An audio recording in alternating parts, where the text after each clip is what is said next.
Good morning, fellow traders, and welcome to today's live trading session or trading webinar. And as you guys know, it's the first week in June, and we haven't had a live webinar in a while, so we decided to have one today just to go over price and to allow you to understand how we approach and analyze the market. Now, as you guys know, right now is the first week in this new month of June. So guess what comes out later on this week? Well, as you guys know, we do have some data coming out. We actually have some data coming out later on today, but even later in the week, we do have some important data coming out. You guys may know what that is. It's the infamous job data, but yeah, and we're going to talk about that in a little bit. But yeah, good morning, Adam. Thanks for coming, and good morning, everyone. Thanks for coming. We really appreciate you coming even after our long hiatus. We had a long period where we did not do these webinars, but of course, now we're back to the groove of things, and now we're going to start looking at these charts and help you guys interpret price action and how you should really, analyze price so that you can make the right decision. But with that said, I guess before I move forward, did you have anything you wanted to share, Marvin, or no? Well, yeah, we can talk about it in the fundamental analysis part, but then, I was going to say the ECB and the Bank of Canada are meeting. They're monetary policy meeting this week. Yeah. They also have their meeting this week, which is going to create some level of uncertainty in the markets, but we'll see how the market responds to all this data, these unknowns that will come out later in the week. But for the most part, with that said, I guess what we can do right now is look at the chart in front of us. So right now we're looking at the dollar. This is the Dixie, the US dollar index, and we're currently looking at the daily time frame. And this right here is different than the equally weighted index, where each pair, you could say, is plotted equally, as far as weighted equally when it comes to this index. But in this case, it's not. It's a weighted index with more weight on the euro. But for the most part, looking at this daily chart right now and looking at the past few days, even last week, you can pretty much see that last week was pretty much this area right here. What could you say about price action during that week? Was it moving up? Was it moving down? What was it doing? Let me just ask you guys that. Within this little box or circle, what do you think price was pretty much doing? I'll let you chime in, because it's important to really see what price is doing from a higher time frame perspective, because it can give you a picture of how you may need to trade for that week. We know that the market definitely looks bearish, but if you look at the last week's price action, we're obviously doing something. So then let me see. Stuart said consolidation. Naomi said ranging. And the both of you are correct. That's exactly what is happening. The dollar has been stuck in the range. It's been in a period of consolidation based on the daily chart. That's based on the daily chart alone. Now, if you trade the smaller time frames, you'll see something different. You may see something different, but for the most part, we're trapped in the range between support right here and then resistance up here. So then price has maintained that range. Now, what we need to do is drop down to a smaller time frame to figure out how we want to approach this, or you can take the more conservative route and wait for price to either break these limits, either to the downside and then you get involved, or to the upside and you get involved, depending on whether or not you're a swing trader, whatever. But usually some traders, they sit a whole week and they wait for that breakout before they get involved. But it all depends on your style of trading, your philosophy, how you approach the market, all that good stuff. But that is an approach, and it's a high probability approach because we don't know where price is going to go. It can go either up or down. But in either case, if you trade the smaller time frame, you can just play this range. And we'll talk about that in a little bit. But yeah, did you have anything you wanted to share? Yeah, I just kind of wanted to talk about how you just mentioned how even on last week we saw the dollar sort of just maintain a range, and really even before, like really further than a week, ago. It's just been for a period of sessions that we have seen the dollar locked in the range, and that's primarily due to just a lot of confusion and uncertainty that we're not quite clear, or the Fed is not quite clear, because they're constantly altering their position, or some of their jawboning tends to see, they'll say one thing, 1 minute, then a few sessions later, a few days later, the same Fed member will say something else. Like on one speech, it may sound a little bit more dovish, but then he'll come back, a few days later and actually release hawkish commentary. So then right now, since economic data is sort of conflicting, like we see signs of a strong labor economy, we're seeing signs of growth.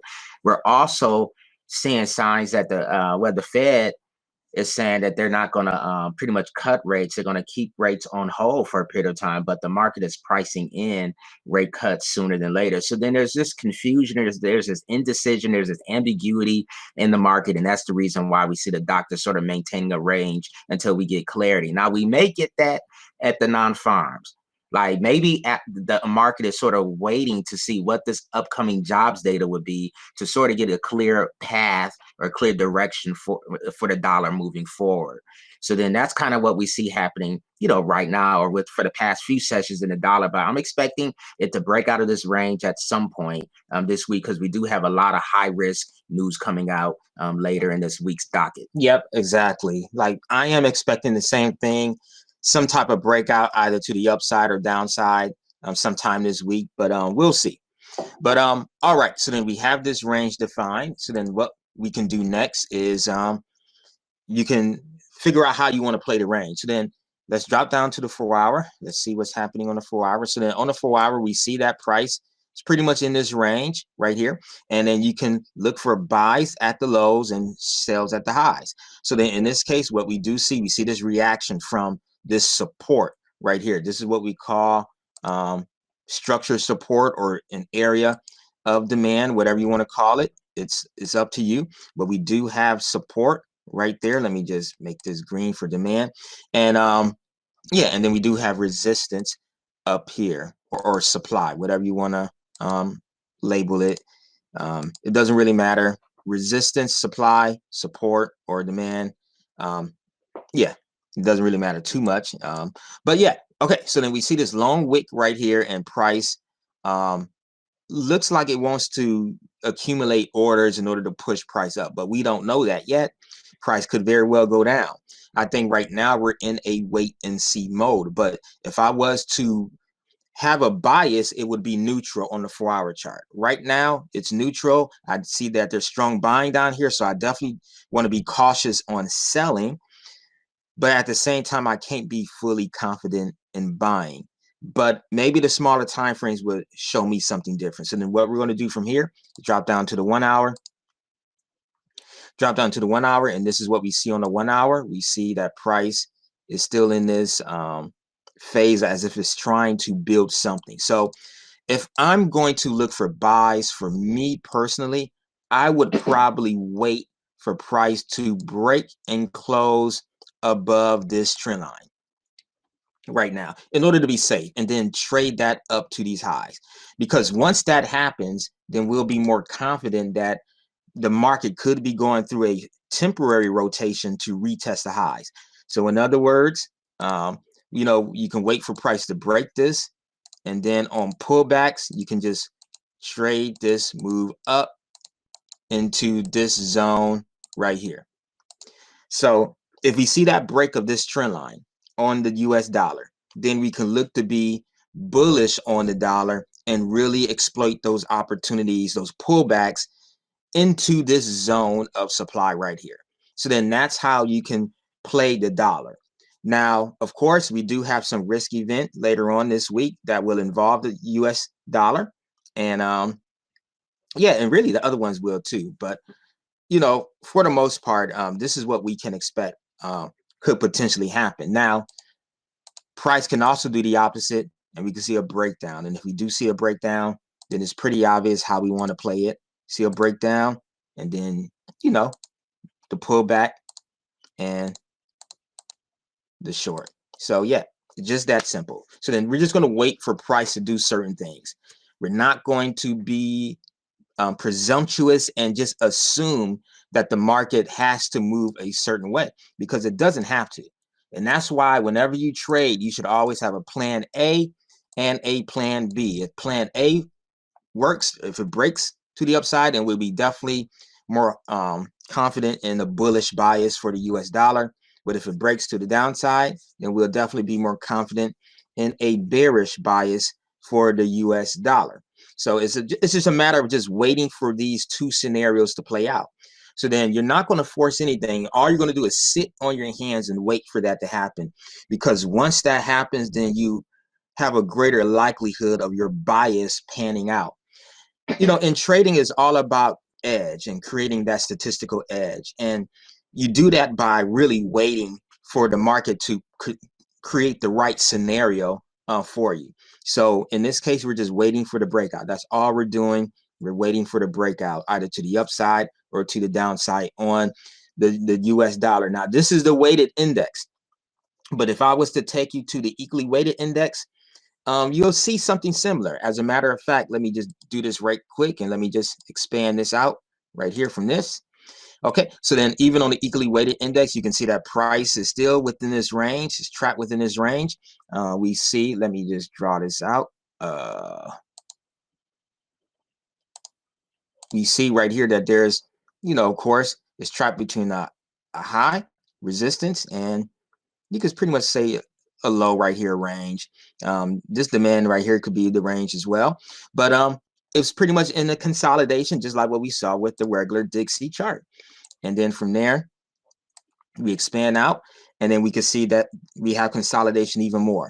So then in this case, we're not going to look for buys until price really breaks this level right here. Let me move this down, modify this. So in other words, you know, we'll be a little bit cautious, but let's go down to the 1 hour. Right now, the 4 hour is bearish and in consolidation. So then once we go down to the 1 hour, we definitely have more clarity on what price wants to do. And it's pretty much the same thing. Yeah, it's pretty much the same thing. We have that trend line, wait for price to break it.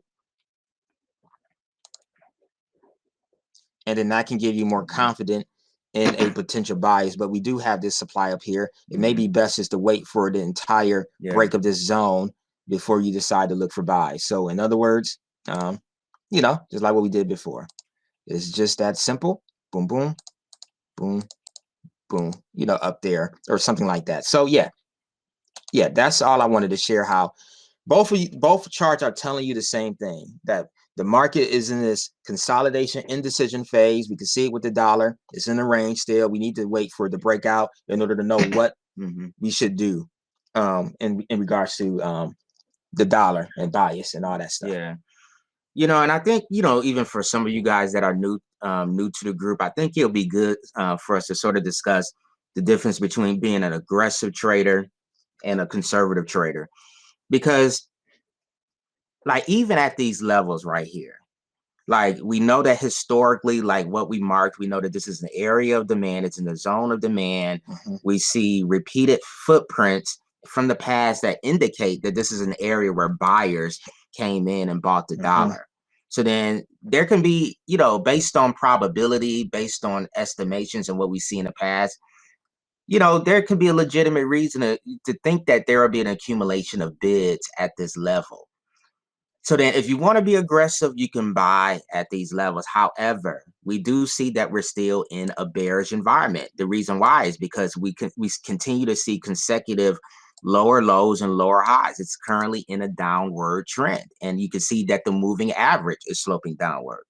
So since it's in a bearish environment, like there's no guarantee that we'll see the buyers come in and be able to plow it up to those levels and break structure to create a new trend. But you know, and that's why we say if you're going to enter now and buy the dollar, that's an aggressive approach. And when you trade aggressively, you have to be open to the possibility of the trade not working. You Yeah. have to be willing to accept whatever losses come for a risky position. And that's the reason why for us, like we recommend that you wait for confirmation. You have a more conservative approach and you say, okay, even though I'm not getting in at the bottom and I'm missing out on a move, I'm going to wait until price confirms to me that the bulls have definitely taken over, and we should expect to see the dollar begin to, continue to plow to the upside and reverse to the upside.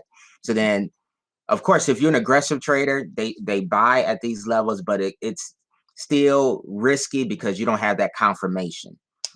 But conservative traders or more patient traders, they wait for confirmation. They wait for a break of structure to show and indicate that this particular instrument is reversing and it's going in the direction that it's expected to, or that you see it going. So I just kind of wanted to point out the difference between being an aggressive trader and a conservative trader. Well, yeah, I think an aggressive trader also is, there could be many ways you can define that. But, because some people would think just because you trade the smaller time frames, you're aggressive. And that's not the case. Everything is relative based on the time frame that you primarily trade. If you're trading on a smaller 5-minute chart, you'll get a 5-minute rotation in price before you see that rotation on a 1 hour, which is obvious. So, I don't want to make it seem like just because you trade a smaller time frame and you may get in a little bit early at this bottom, that you're being aggressive. Just know that oftentimes there's a statistical edge you get that's really powerful when you wait for all the signs to align. Like, as far as even on a higher time frame bias perspective, you see that rotating to the upside. So then just these are just things to know. But for the most part, we are at demand, we are at support. There is a logical reason to look for the bulls to come in, which I think may happen. As a matter of fact, I think we may see the dollar consolidate for the most part, but we do have some data coming out at 9. And I know Marvin definitely wants to talk about that in a little bit. But yeah, right now we're just going to sit on our hands and just wait to see how price responds and reacts to this data and see what happens with the dollar, because that will determine how we approach the markets. Remember, the dollar is king. Even though there's talks of there being, de-dollarization and alternative forms of, as far as make payments, with gold and different things like that. At the moment, at the moment, the dollar is still the world's reserve currency. And, you have to honor it for the position that it has. So, a good sign of how the market may want to move is how the dollar reacts and responds to this data. So then right now we're just waiting for the most recent data, I think at 9, to come out. And then from there, we'll have some clarity on what price may want to do. But even then, price could still be trapped in this range on the dollar. So then you may just want to wait until we see that breakout happen. Which could be later. So then, just like Melvin said, we do have data coming out like around 8:45, 9. But like, even though we don't have any pre-market macro events coming out, as far as high tier, top level, because I think there are some reports and stuff coming out like, in a few minutes, but they're sort of minor. They're not really that important. But on days where you don't have any pre-market macro news coming out, then the next macro event you could say is the Wall Street Open, or the next major event that you have to monitor and say, okay, how is the dollar moving at the open? How are risk assets moving at the market open? And once the market opens, since that's sort of like your first event to sort of give you an indication of how liquidity flow is, how much volume is in the market, how much of the market is participating, for the day, then, from there you can kind of, get an idea of what the dollar is doing. So then we want to monitor the dollar upon the market open, even when we don't have any macro events earlier, pre-market or in the pre-Wall Street, hour that we're in right now.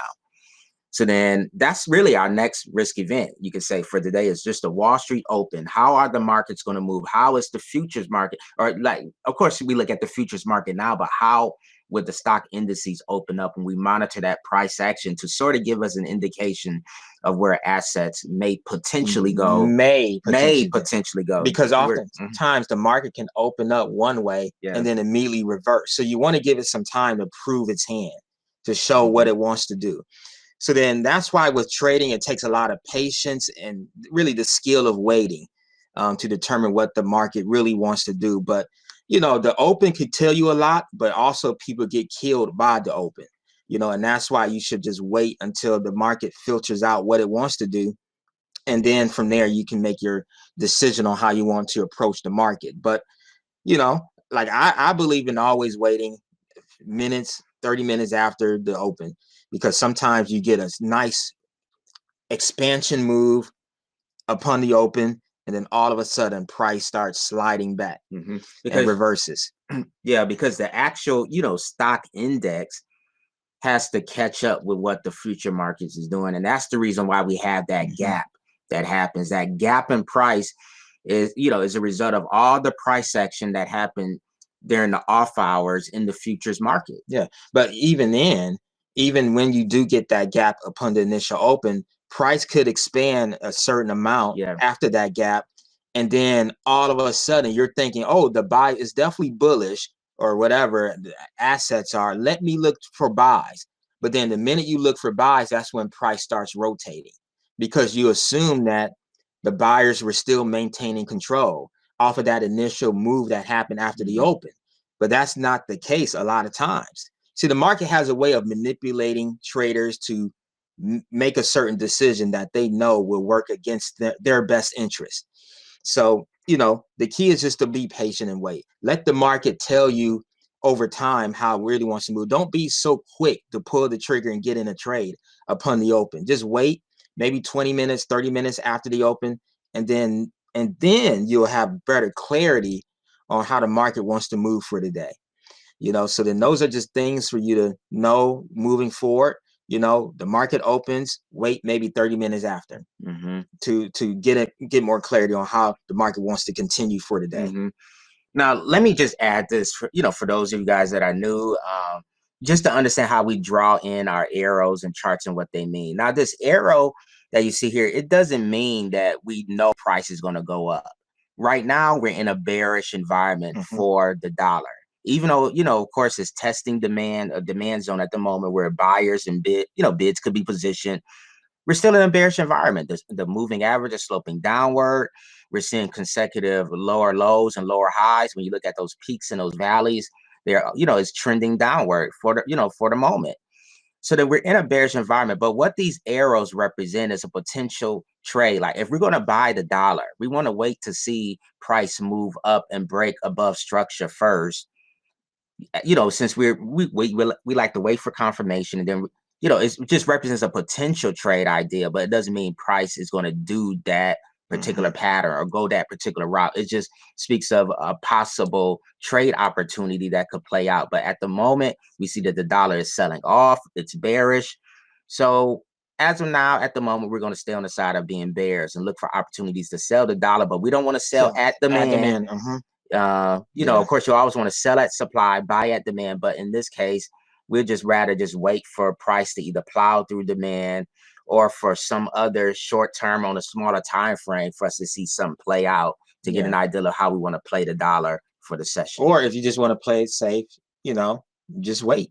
Wait for price to clear that entire zone, because it's proven historically that that's an area where buyers come in, you know, on multiple occasions. Remember, on a daily, we're trapped in a range on a higher time frame. We're still stuck in this range. These levels has been respected for like about almost 2 weeks. So, you know, you don't want to assume anything. But in this case, right now we're in a zone where buyers came in at. So then you don't want to sell in this zone now.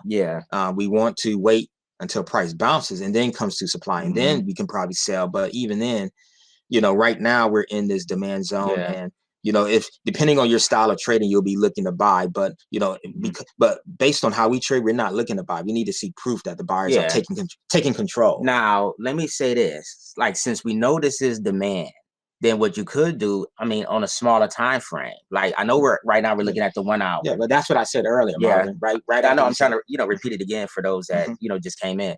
But like since we're at demand, and since we know that this historically, this zone has a history of buyers coming in and for price to bounce off these levels, like we could see that the last 2 times that it bounced off, we didn't see a strong gain and retracement or a move higher, but we did see a bounce. There was some movement there, so that you can still take advantage of the bids coming in. It may not be strong enough to plow it and reverse the entire trend, but there's a chance for you to buy the dollar since you're in a buy zone. Yeah. And you can, so then what you would do is you would go down to a smaller time frame. Well, maybe you can explain that. Well, then this is the secret, guys. I'm just going to tell you the secret on what to do when you see price hitting these levels. So, okay. So then, as you guys know, the market always leaves repeatable footprints. All you have to do is look historically at these times to see what happened during these times when price hit these levels. Like what exactly happened? What exactly happened during these times, and what time frame gave you a good rotation where because it leaves footprints. That's one thing you have to understand. It's like with the way the markets are, if you're patient enough and if you know what to look for, you can see those markers, those footprints that the market typically leaves. So then let's go down to a smaller time frame like the 15-minute. So then on here, we're looking at the 15-minute and we say, okay, well, price did push up and then we did get a push up, some type of reversal to some degree. But right here, we see that price was consolidating somewhat and then it expanded higher. And it looks like that was something on the 5-minute chart. On the 5-minute, we got a clear reversal move. And then price broke to the upside, pulled back, and then we see this expansion. But we see the same thing even here on the 5-minute. Price, broke to the upside. Let me just draw this in. We had this move, boom, boom, boom, boom, boom, and then price broke to the upside. It broke this high. It had a retest and then pushed up. The same thing here. We had boom, boom, boom. Price broke to the upside. We didn't really get a retest of this structure, but eventually price did come back, touch demand, and then we see a push higher. So, oftentimes price would give you exactly what you need to look for on that smaller time frame. And then going all the way even back to the last one. Let me go right here. You see the same thing on the 5-minute chart. Price broke this structure right here, broke it to the upside, came back, retested that zone, and then it started working its way up. So then when you see these footprints, what you can say is, hey, maybe I could look for the same thing. Like a 5-minute bottom. Like a 5-minute bottoming right here on the dollar where we see price break this high, this structure, and retest it. And, break to the upside and then retest this area. And then from there, we'll look for a buy. Maybe we could look for something like that. So then the market is like God made it so that the market could help you find clues on how to approach the market. It's just a matter of you doing your due diligence and investigating prior price history. Like you have to know what happened in the past to determine what could potentially happen in the future. Yeah. Because history repeats itself. Yeah, exactly. So then this is what I mean when you can even buy the dollar in a bearish environment. It's bearish on the 4 hour. At the moment, I think it's bearish on the 1 hour. It's bearish on the 1 hour. But just like we saw in those previous examples, there was a 5-minute bottoming at this area of demand that has been historically proven to be demand, that you can look for an opportunity to have a short, quick trade in the dollar and, get in, get out, make some money until the market or until the price clearly proves to you that it's definitely reversing. And that would be that we have to see the environment change on the higher time frames in order to know if it's, if we're in that reversal for the dollar. Yeah. But in the meantime, you trade those movements. When you're in a demand zone or a supply zone, take advantage of it. Find a way to say, okay, then I know I'm in this zone. Let me just go down to a smaller time frame and see if I can get a quick trade. Or let me examine what happened other times price hit this zone. Like what did price do? And then once you determine that, then you can say, okay, then there's a likelihood of it happening again. because history tends to repeat itself. So then you look for those patterns. It's all about recognizing patterns that repeat in the market over and over, and then just playing those patterns. And, that's what we typically do. But yeah, like if you want to look for buy opportunities, you can on the dollar. Just wait for the market to show its hand first, and then based on a repeatable pattern in the past, and then you execute from there. Yeah. So even though this, to some degree, it'll be a violation of our rule, but we have history as a precedent. Like we have history showing us and telling us that this happened often. So we can still use that and put our money behind that bet. It's risky, but we can risk money and capital on this particular move possibly taking place, where we get a break to the upside, a pullback, and then a buy. So then, those are just things to remind ourselves of. But yeah, I hope that makes sense. I hope that makes sense for you guys. Yep. Yeah. So yeah, are there any questions about anything else that we mentioned before we move forward? Yep. So yeah, good morning, Joe. Thanks for coming. It's good to see you. All right. I think Jason is in the room too. Yeah, Jason's in the room. Thanks for coming, everyone. Yep. We decided to do these meetings again, just to get back to the groove of things, the momentum of having these meetings. Actually, I miss it. I really do miss having these meetings because they help me out just as much as they help you out, in all honesty. All right. So, yep. All right.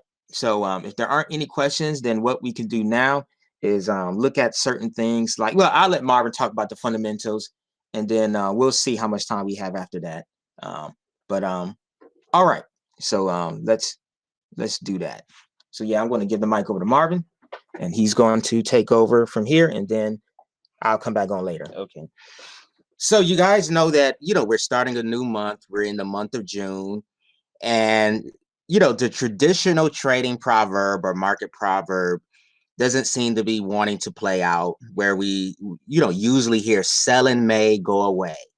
We usually see, traditionally, we will see this sort of investment strategy or plan for traders, investors to sell their stocks, sell risk assets, close their long positions, take profits, sell in May, and go away for the summer months, because you get that summer malaise where it's harder to trade during the summertime.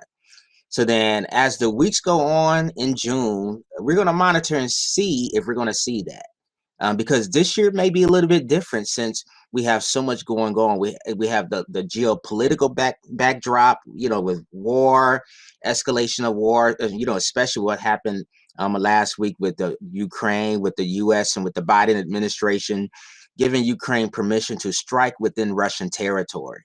So then it seems as if the U.S. keeps moving the bar and wanting the Ukrainians to pretty much engage in a further proxy war with the West. But, we have that going on. We have issues going on in Gaza. And then there's also talks of an very imminent attack in Taiwan, in the South China Sea, and in Taiwan.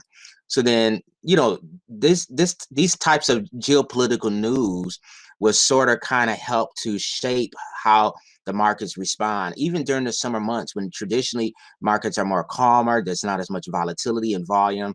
We may see a different scenario or a different type of market for these summer months. So, and then also we got to keep in mind that this is an election year, a highly important election year, very important election year. So then, we may not see the summer malaise like we usually see. But of course, this week is the first week in June, and we do have a lot of risk events coming out. So then what I'm going to do real quickly, I'm going to move away from this chart, and I'm going to go to, I know, like this is not a computer that I use, but what web browser do you use on here? Because you don't have any web browser. You can go to Google, Chrome.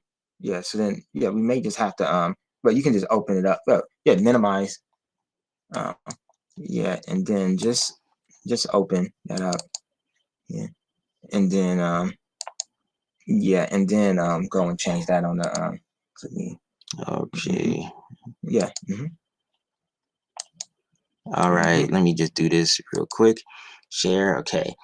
So then what I want to do first, I want to go, well, first, I want to go to, there's a lot to cover, but I'm going to go to daily FX and just see what is the economic docket for today? What's the calendar for today's trading session? It's June 3rd. It's a Monday. Usually Mondays are a lot calmer.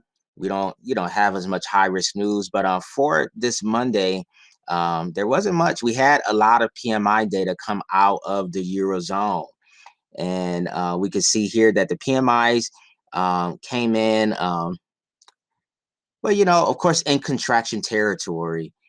But it almost like most of them came in somewhat in line with the market expectation. We did see some level of expansion in Spain with manufacturing, but it's still, what we do see is that the manufacturing sector is sort of, how can I say, it's still carrying along, and we do see expansion in certain aspects. This is UK manufacturing PMI. So then, this is not the most important. I would say the most important is services PMI, which comes out, a few days later, because most of these economies are services-based economies.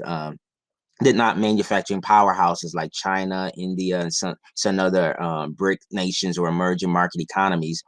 But we still pay attention to the manufacturing PMI because they have important data within those reports. So for today in the US session, that is what we will be looking at. We will be looking at the manufacturing PMI data from the ISM.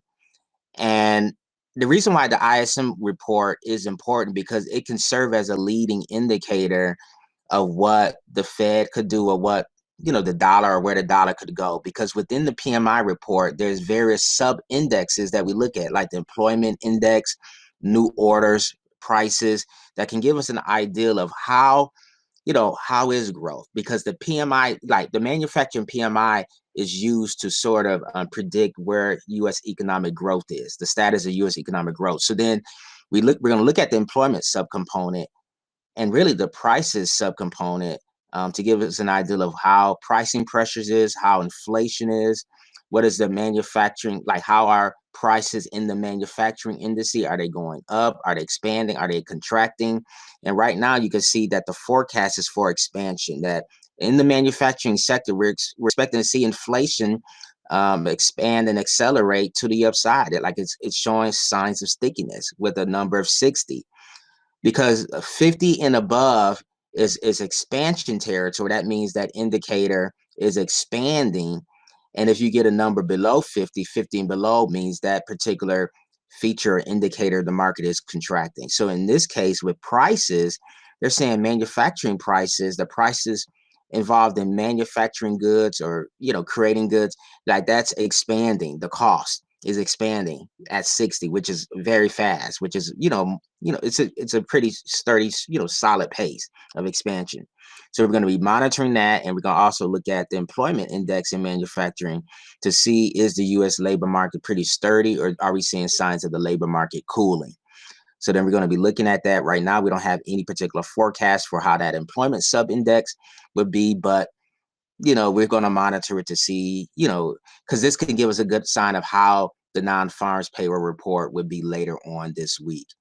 So, just like Melvin said, this week is an important week because this is non-farms week where, we may see the dollar maintain a range. But, we do have, ISM data coming out, services data coming out, and we do have a few central banks that are set to make moves in their monetary policy, like cut rates. So then that could definitely impact the dollar. So then the dollar may break out of its range, but like most of the movement in the dollar is going to be reserved for Friday when we get the labor market report to come out. But for today's docket, we had the ISM manufacturing PMI. And then that's pretty much it for the rest of the day until the Asian trading session. So then let's see how the market sentiment is. Let's go to one of our favorite websites, finviz.com, which stands for financial visualization. And let's look at the futures heat map to get an idea of how the futures market is setting up or how it's moving for the session. And as you can see, like the Dow is pretty much flat. Like that's grandpa's index, the traditional blue chip. That's pretty much flat on the session. And we got to keep in mind there is a slight delay, like a 10 to 15 minute delay on this particular heat map.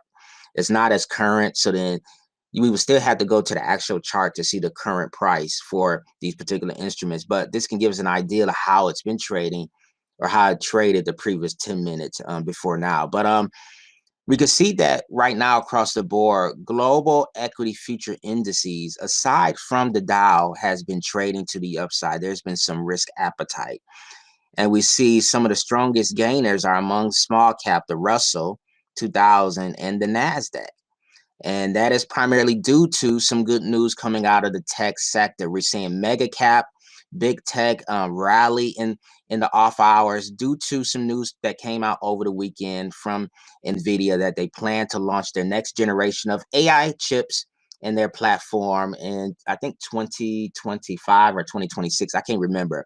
But that is definitely fueling some risk appetites and demand in big tech.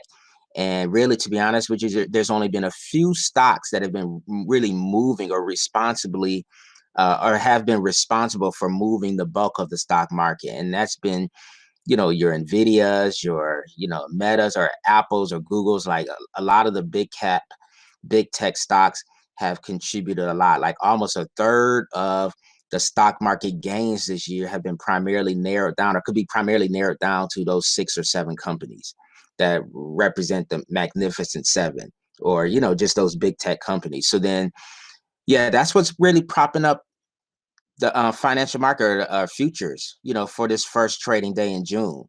And we could see that, Dr. Russell is moving to the upside, and also Dr. Copper.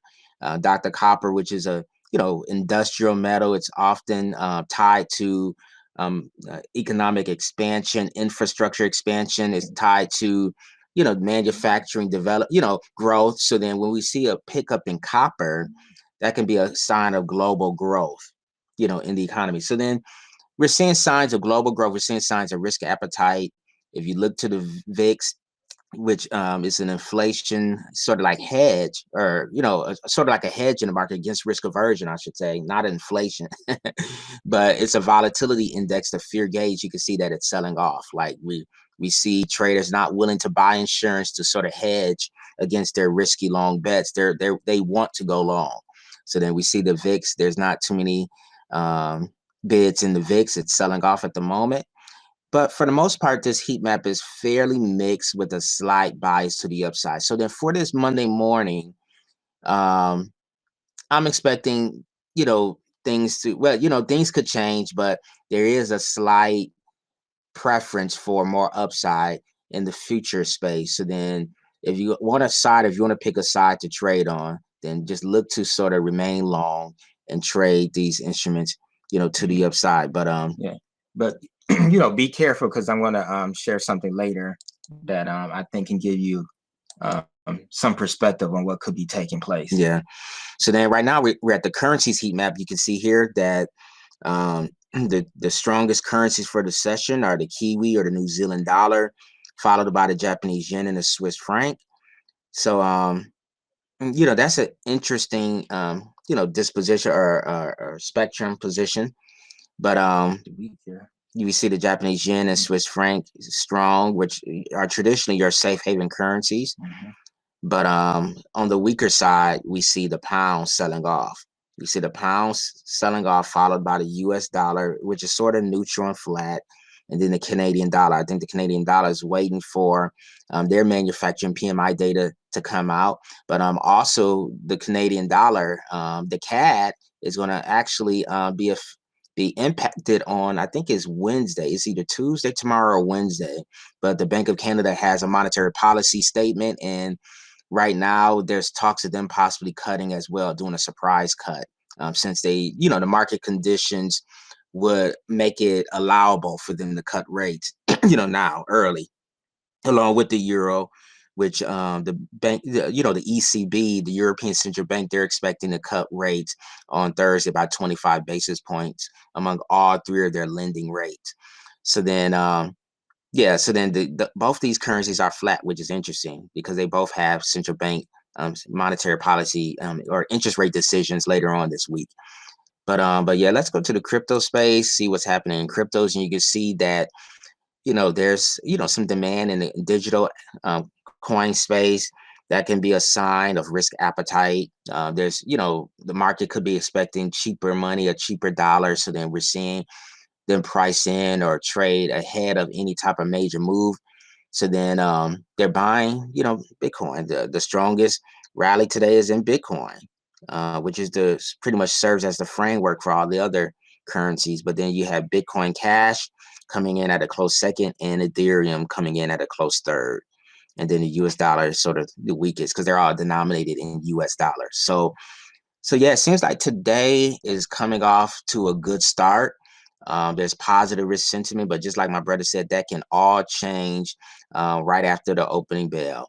But this is going to be a heavy, eventful week. We have a lot on the economic docket. I'm not going to bore you guys with any more fundamental news and fundamental analysis, but yeah, let's just, I guess, move on and just kind of go over some charts and go over some pairs and see what's happening, even probably in the futures market. Yeah, exactly. That's what I was going to actually do right now is go over a little bit of that, but I'm not going to take too much of your time. I was up really, really early this morning, feeling a little bit tired, but I'm good. But let's see if you guys had any questions. Okay, no questions. All right. So then what I'm going to do is go back to this this chart. Let me change the screen and go back. Okay. So all right. So then what we're going to do right now is look at a few assets and then decide on how we're going to approach everything. But or we can ask them what they want us to look at too. Yeah, definitely. If you guys have something you want us to take a look at, we'll just write it in the chat and we'll take a look at it and show you what we would do and how we would approach it. Or turn on your mic. You can turn on your mic and you can just blurt out what you want us to look at. Yep, exactly. So it all depends on what you want to do. But anyways, let's do this. Let's go to let's do gold first. Gold is XAU USD, and or you could do the futures version, which is GC, or the micro contracts, which is MGC. So since we've been more focused on that lately, let's do that. Let's go MGC, and let me do the continuous contract. All right. So this is gold, and this is on the daily chart of this gold futures contract. And you can see that it looks somewhat similar to traditional gold, XAU USD. I'm just going to add that right. Do it side by side. Yeah, we could do side by side. Well, yeah, let me just do that then. So let's do 2, and let's do. Okay, yeah, it went. Okay, so yeah, let me just put it up in here. Not because I used the one on the far right, but yeah, let me go to here again. Let's do MVC. Go here again. Okay, and then same thing for XAU USD pretty much. Let me just add this XAU USD, and yeah, we could just do this regular. Go. Okay, so yeah, you can pretty much see that it's pretty much the same. It's pretty much the same thing, same price action. So then when we go to GC or MGC, it's pretty much gold. You're trading pretty much the same asset with slight differences or slight variations. But anyways, let's just look at this gold futures chart because we can just use that only and go from there. All right. So then right now, what we see on the daily chart of gold is that we're stuck in the range on the daily chart. I think it's pretty apparent. You have price test this area multiple times, at the highs. And then, we also had price test this area a few times as support. So we know that we're stuck in the range, but one thing we could do is look at the most recent price action. And if you look at just the past few days, what you can see is that we've been primarily moving sideways. I mean, even though it's a slight push or correction upwards, it really hasn't gone anywhere from where it started. Like, I know this is Monday. Well, yeah. Okay, yeah, I thought this was the Monday one, but maybe not. I don't know. But this is Tuesday, May 28th.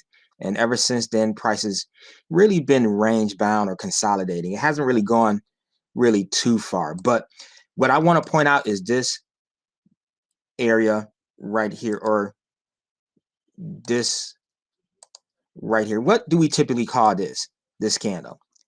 Like, in light of what we see with all these smaller candles, what is this typically called? This big, long red candle. Every other candle, afterwards is pretty much inside the range of this huge red candle. Yeah, well, most of them are. Yeah. So then what do you call this? What do you call this particular candle right here? If most of the ones that follow are within the range of this candle. So I'll give you guys a few seconds to chime in, but it's something that we've talked about before, and it starts with an M. It starts with an M, the letter M.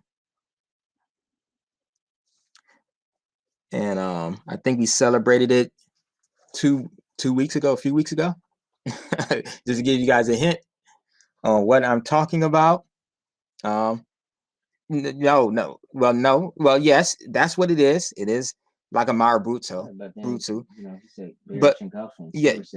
yeah, well, sort of. Well, yeah, of course, you do see that right here. But what I'm saying in context of what we see afterwards, with all these candles inside the range of this one, this is what we would call a mother bar, So then the range defined by this candle is what's most important. This is the mother bar. So then we have the low right here, the low of this candle, and we have the high of that candle right here, because this is the mother bar. This is the range. Price has been moving inside this range. And what this tells us is that we're in a phase of indecision and consolidation. That's what we see, because of price being contained within this mother bar range. So then now that we know what condition we're in, it can help us to determine how we need to approach the markets. So in this case, we zoom out, and we can actually go to a smaller time frame, maybe like the 4-hour chart, because we could possibly see that consolidation a little bit better on a 4-hour chart. And what we see here, we see that price is still in this range, has been consolidating, but we'll have more clarity what price wants to do if it breaks out of this range, either to the upside or downside. Right now, we're still stuck and trapped in the range. And this is where traders get chopped up within the range when they try to play inside the range. And, you don't want to do that. What you could do is just wait for price to break outside of the range. And then that is what will give you an edge if you wait for that. So then a lot of traders, they're just waiting patiently. They're just waiting for that breakout to happen on gold. And they're just in wait and see mode. But, for the most part, we do have price creating an area of supply right around here. You can say this is sort of like 4-hour supply right in this area. We do have 4-hour supply. We do have some demand as well. So yeah, this is a matter of just waiting for price to break these levels. Now, of course, you can look and you can see that price hit this demand area. Could we trade this all the way up to the highs right here? And this is where you can look and do the other things we talked about before, as far as look at repeatable footprints, look at the last times price was in this zone and see what happened. So, you drop down to smaller time frames and you can sort of see what took place. Price gave us a 1-hour reversal pullback and then push. Pretty much the same here, 1-hour reversal pullback push. But yeah, the market will give you repeatable footprints. So yeah, just look at those footprints to determine what you want to do. But yeah, we may see price continue to expand higher to test this zone before we see price maybe slide lower. But the main point in really sharing what I was sharing was to talk about how price is still trapped within this range that the mother bar has formed. And if you want to, you can just simply wait for price to break outside of the range before you get involved, either to the upside or to the downside.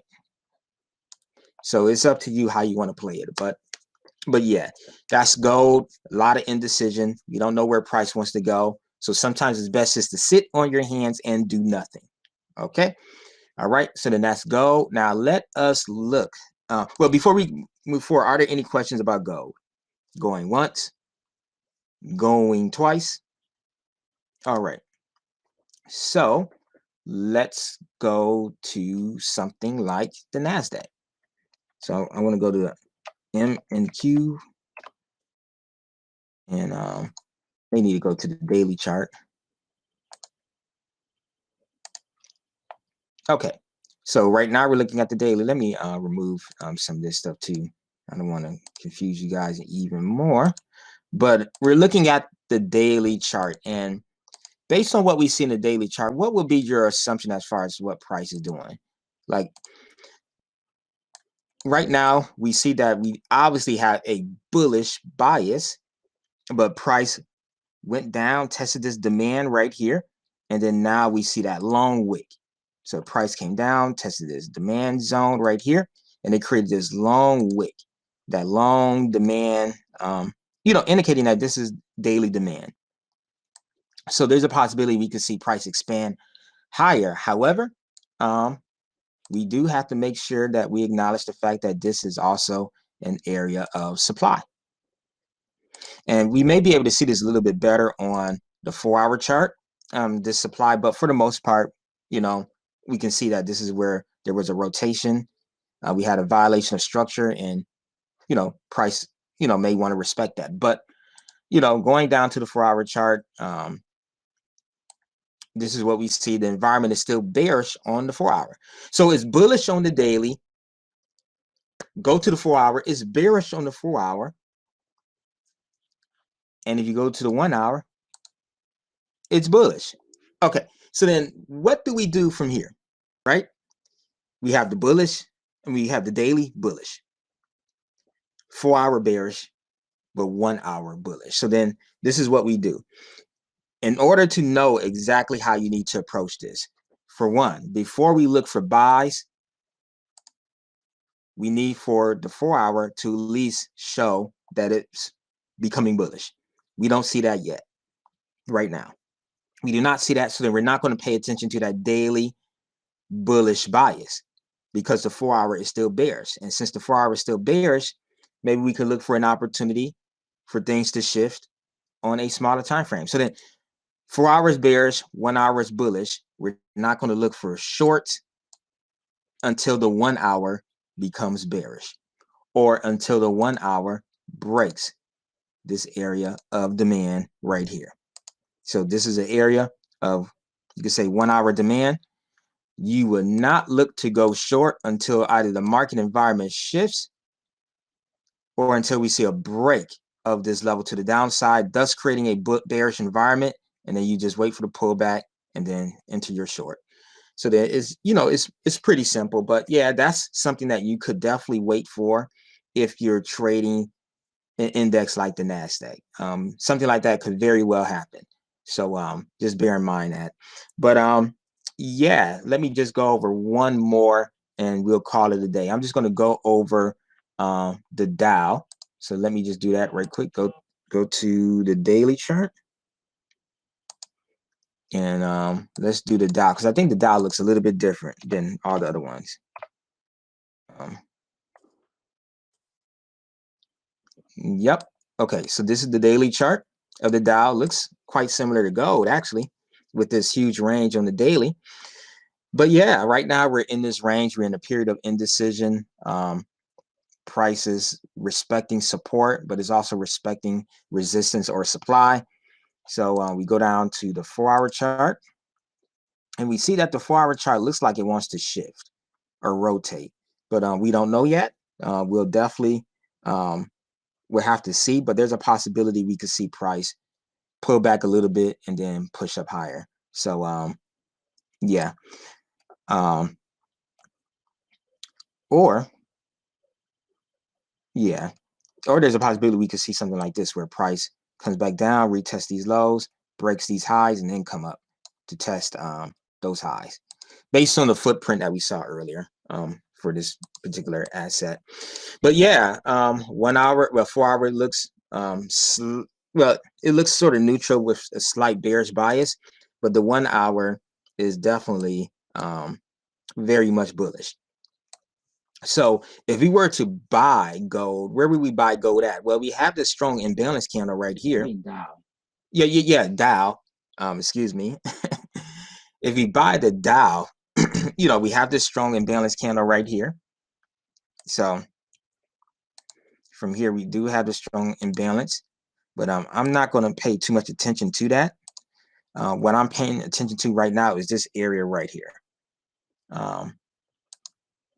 This area from here all the way to here, right here. This will be our zone where we could see the buyers come in for the Dow. If price does bounce up, so we could see something like this where price forms another leg lower, and then comes, up and pushes up like that. So then I could see that happening for the Dow as well. A break to the upside, upon this type of correction happening. But if price does form what we would consider to be a bearish environment where we get a breakdown to the downside, then you definitely want to look for shorts. And then you short, you sell. It's just that simple. But yeah, that's pretty much it. Guys, I'm not going to go any further. That's it for this morning. Plus, I'm getting a little bit tired. Need to probably take a quick 10-minute nap. Who knows? But I'll be right back at it, looking at these charts. But thank you so much for coming. I really do appreciate you guys. And as I mentioned before, we're going to start having these webinars more often now. So be prepared for any invitation. Look for it, because we're definitely going to be sharing some golden nuggets over the next few weeks. But I hope you got something out of today's session. And remember, like what we say at the end of every single meeting, remember to always count your blessings, not your pips. And we will definitely see you again. Stay blessed, stay encouraged. And I hope you guys have a wonderful trading day. If we don't meet sometime in the private war room or whatever, you guys have a wonderful rest of your day. And we will definitely talk soon. Thanks for coming. Thanks, Adam. Thanks, Stuart. Thanks for everyone who came. You really do appreciate you guys. But all right. With that said, we can end for now. All right. Talk to you guys later. All right. Bye.